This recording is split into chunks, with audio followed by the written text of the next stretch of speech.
All right, yeah, great first day. Thought the staff, guys really attacked it, was really impressed with the conditioning level, discipline of the team coming out of the summer. I know you guys are going to get a chance to talk to Coach True here in a little bit, but guys came in shape, ready to go.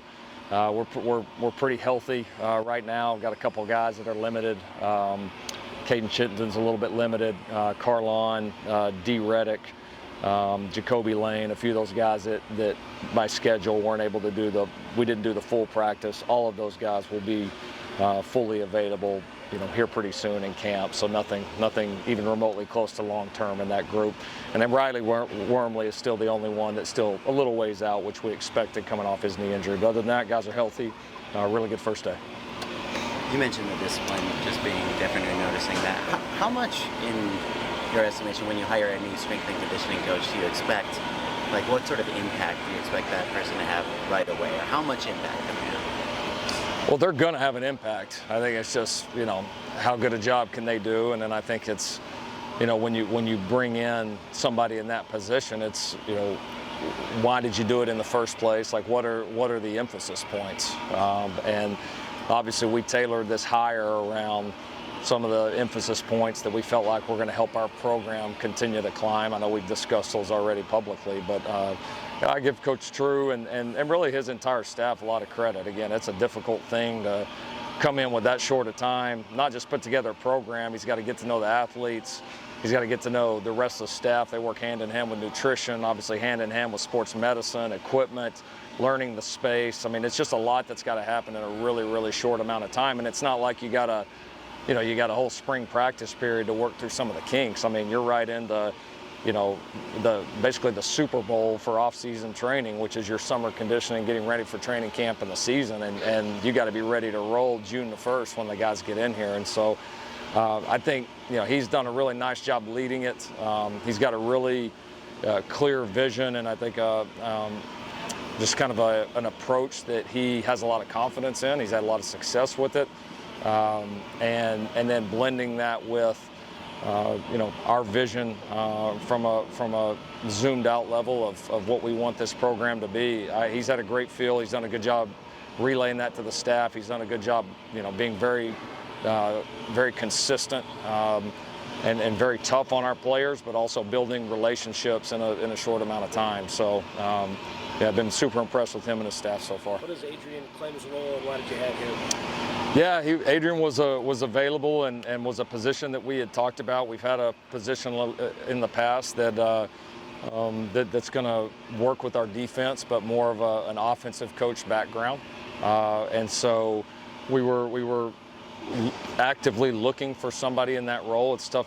That's a little bit tough to find sometimes, but it was just one of those things where Adrian was available and obviously had some familiarity with this place and some people on our staff, and we got a chance to connect with him, and it just made sense. So yeah, he'll work primarily with our defensive staff, but we're certainly going to use him in a few other areas as well. So yeah, a coach with his obviously his pedigree, his history. We're going to find a lot of ways to allow him to help the Trojans. Can you talk about how the details of winning close games starts this morning? It starts in every single thing you do, and that's been a big part of what we just discussed with the new strength program and just a few things that we've changed operationally about how we handle our players and what we require on a day-to-day basis. That's kind of those steps, right? And it's a lot of times as when you first kind of get started, you're just teaching guys kind of what this stuff looks like, and then they start really wanting to win and believing they can win, and then that's great. But then at some point that expectation has got to go through the roof where they know they're going to win and they know exactly what to do, and that's obviously a big emphasis point for us. All these little things show up throughout a game, and they show out throughout the year. And the better job that you do of being consistent and demanding that out of the guys, the better job that the team really accepts that and understands that every little thing is going to matter, the faster you become a championship team. I mean, that's the route to do it. So this team is hungry and eager to go prove that. When we saw Jacoby Lane out there today, he was, constantly kind of critiquing, offering encouragement. So what does that type of energy do for the receiving room on the first day of practice? Like Yeah, he's a high energy guy, and even though he is not full go here for the first couple of practices, his presence is important to this team. He is definitely a spark plug for this team and really this program. He's just one of those unique guys that his energy, like you feel it all the way across the practice field, and those guys are invaluable. I've had a few like that throughout my career that man, you don't always have them, but he's got a special energy about him, and we've challenged him even here in the beginning when he's not full go to make sure that he's still having an impact, and he's obviously taking that challenge head on. Jaden threw deep passes at a higher clip than any of your starting quarterbacks Yep. that you've had before last year. Is that something that was by design, just given how comfortable he is, his arm strength, that sort of thing, or is that something? Do you expect that to be sort of a part of this offense this year, maybe more so than offenses you've had in the past? I definitely do. I mean, ours relative to most places is pretty high. But yeah, no, it's fun to watch a guy that is that active throwing the ball down the field. I mean, he's accurate. He's got so much power in his arm. He doesn't require a huge pocket or a lot of room to pump the ball down the field. And obviously, we got some targets down the field that we really believe in, and we very much believe in challenging people vertically so that they know that element's always there in our offense. So, it fits in great. I mean, I love it. I love guys that are active down the field, and he's certainly not one that I have to push to do it, which is a lot of fun. Where do you see standouts today? Well, obviously you're a little limited just because you're not doing a whole lot with the big guys. Not a whole lot of 11-on-11 big competitive work without pads. So I know Kennedy Urlacher made a couple really nice plays today. I saw him stand out. Chase and Johnson definitely stood out. So a couple guys in the secondary. Gentry was pretty active, which is obviously pretty normal. So yeah, I mean there was a lot of good. Obviously we'll learn a lot more when the pads come on.